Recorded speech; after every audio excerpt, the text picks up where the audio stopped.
El día de hoy venimos Buenos días. El día de hoy venimos a explicar la práctica número 14 del Laboratorio de Física, Calor y Ondas, en la cual corresponde a calorimetría, principio de la conservación de la energía. Esta presentación está realizada por Ana Contreras, Johan Arevalo, Jimmy Cortés y Fergie Valero. El objetivo principal de esta práctica es determinar el calor específico mediante un proceso de transferencia de calor, el cual permite caracterizar térmicamente diferentes materiales sólidos. Una pequeña introducción respecto a esta práctica es que la calorimetría es una rama importante de la ciencia que se centra en la medición y cuantificación de transferencia de calor en varios sistemas. La importancia de calorimetría radica en su capacidad para investigar la cantidad de calor generada o absorbida en reacciones químicas, cambios de fase o incluso para caracterizar propiedades térmicas de materias y sustancias.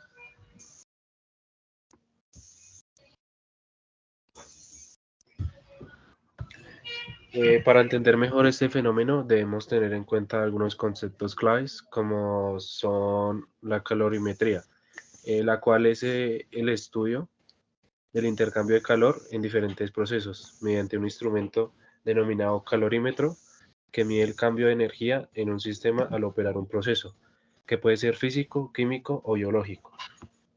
Dentro de la calorimetría entra el equilibrio térmico.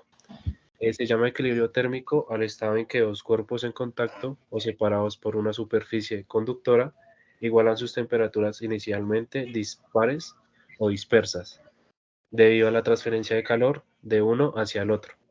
Si tenemos dos objetos en contacto, uno más caliente que otro, en este caso el agua o el objeto sólido, a medida que el tiempo transcurra, ambos tendrán a alcanzar la misma temperatura. Y si no hay transferencia de calor hacia otros objetos, en adelante mantendrán un equilibrio térmico, o sea, una temperatura constante.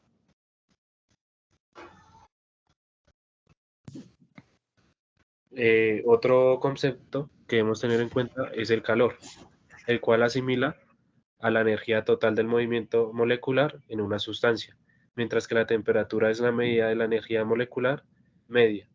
El calor depende de la velocidad en que las partículas se mueven, el número, tamaño y tipo de partículas. También hablamos de la ley de la conservación de la energía, la cual es llamada primera ley de la termodinámica, donde esta establece que al suministrar una cierta cantidad determinada de energía térmica, en este caso denominada por la letra Q, a un sistema, esta cantidad de energía sería igual a la diferencia del incremento de la energía interna del sistema, delta de U, menos el trabajo V efectuado por el sistema sobre sus alrededores. Para esta práctica también debemos tener en cuenta que se utilizó el calorímetro, el cual es un instrumento utilizado para medir cantidades de calor suministradas o recibidas por los cuerpos. En caso de transferencia de calor, se puede hacer una simplificación de sustancias calientes y frías que producen una transferencia de calor con el fin de determinar el calor específico.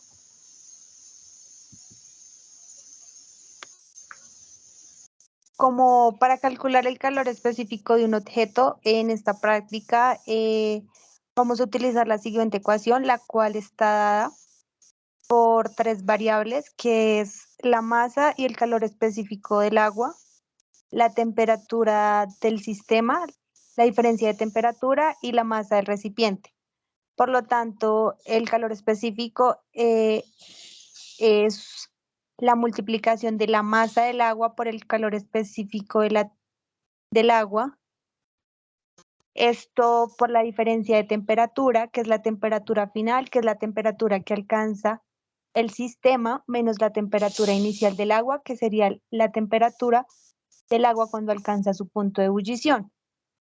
A esto se le resta la masa del recipiente por la constante del recipiente por la temperatura final menos la temperatura inicial, que sería la misma explicada previamente, y se divide en la masa del objeto por la temperatura final del sistema menos la temperatura ambiente. Bueno, para determinar el calor específico mediante un proceso de transferencia de calor, principalmente pesamos los cuerpos de estudio que corresponden a cilindro de aluminio, cilindro de latón y esfera de hierro, y registramos los datos. Pesamos la cantidad de agua con la que trabajamos.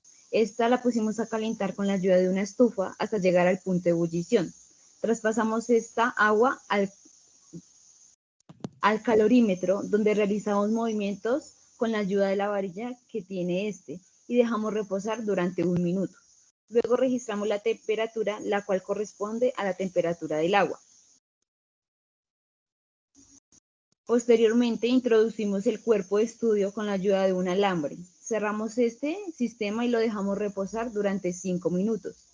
Luego volvimos a medir la temperatura y esta corresponde a la temperatura final del sistema. Repetimos este procedimiento para cada uno de los cuerpos de estudio y registramos los datos correspondientes. Como lo venía explicando mi compañera, registramos pues los datos en base a la ecuación explicada previamente, donde pues para esta práctica se manejó una temperatura ambiente de 20 grados.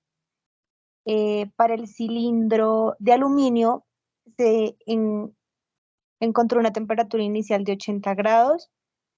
La temperatura final del sistema fue 77, se registró pues la masa del agua, la cual corresponde a 0.13455 kilogramos, y la masa del objeto, que sería 0.02391. Para el cuerpo de cilindro de latón, se registró una temperatura inicial de 80 grados, que es la temperatura del punto de ebullición del agua. Una temperatura final del sistema es 78 grados. La masa del agua para este caso se manejó fue 0.19669 kilogramos y la masa del objeto es de 0.07002. En el caso de la esfera, la temperatura inicial del agua fue 78, la temperatura final fue 71, la masa del agua fue de 0.13221, y la masa del objeto es de 0.11322 kilogramos.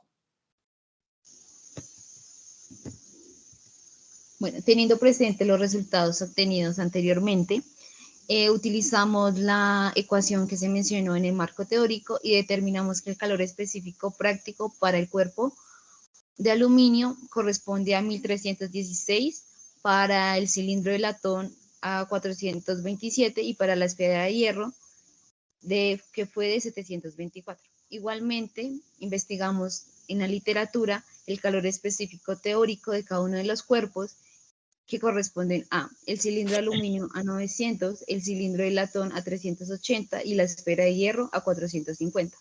Realizamos el cálculo del error porcentual, el cual fue del cilindro de aluminio de 48, el cilindro de latón del 12% y la esfera de hierro del 60%. Analizando ya los resultados obtenidos, se reconoce primero que todo pues como la cantidad de calor que se necesita para elevar la temperatura de un objeto a una cierta cantidad de grados. Depende pues de la naturaleza primero del material. Esto se reconoce pues de acuerdo al tipo de material, donde varía de acuerdo si es aluminio, latón o hierro. Y también pues las condiciones del sistema, ya que de igual manera pues comparando los resultados obtenidos con los que ya existen en la literatura, encontramos que efectivamente el aluminio presenta un mayor calor específico, seguido por el hierro y finalmente por el latón. Sin embargo, pues estos resultados presentan errores relativamente altos. Bueno, para explicar un poco mejor por qué se deben los errores tan altos, como el cuerpo de esfera, se puede asociar con errores que se dieron durante la práctica. ya que los sistemas cerrados presentan cambios de volumen que pueden afectar la medición del calor.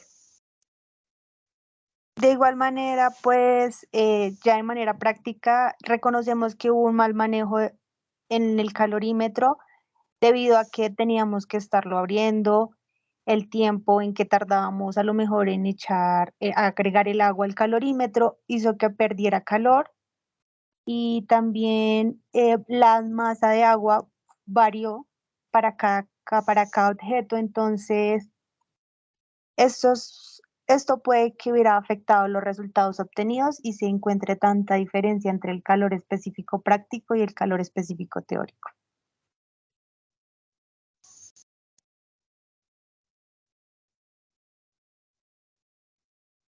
Igualmente, podemos decir que el calor transferido en el material se convierte en un aumento de energía cinética en las partículas. A medida que las partículas ganan energía cinética, su velocidad de vibración aumenta, lo que se traduce a que un aumento de temperatura en el material. La cantidad de calor requerida para lograr un cambio de temperatura específico depende del calor específico de los materiales.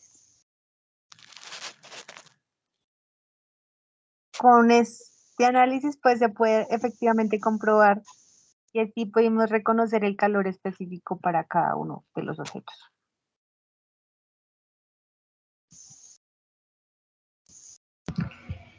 Debido a los resultados obtenidos en esta práctica, se concluye que, pues primero, debido a que cada objeto se encuentra a diferentes niveles de temperatura, se reconoció que el calor es energía que se transfiere de un sistema a otro. Por esta razón, cuando se ponen en contacto los dos cuerpos, el que está a mayor temperatura transmite calor al otro hasta que se logre el equilibrio térmico, pues, entre estos dos objetos. Otra conclusión que redactamos es que los valores de calor específico calculados para cada objeto utilizado fueron superiores a los encontrados en la literatura. El calor específico de la esfera mostró el valor con el mayor énfasis, lo que resultó un valor de error extremadamente alto, del 60%, que se puede estar relacionado con errores medidos en esta práctica. Otra conclusión que se observó es que los porcentajes de error obtenidos pueden ser atribuidos a diversas causas, como posibles errores de medición, variación en las condiciones ambientales durante el experimento o incluso la calidad y pureza del material utilizado. Es importante también tener en cuenta que la calorimetría es un fenómeno complejo y puede ser afectado por diversos factores.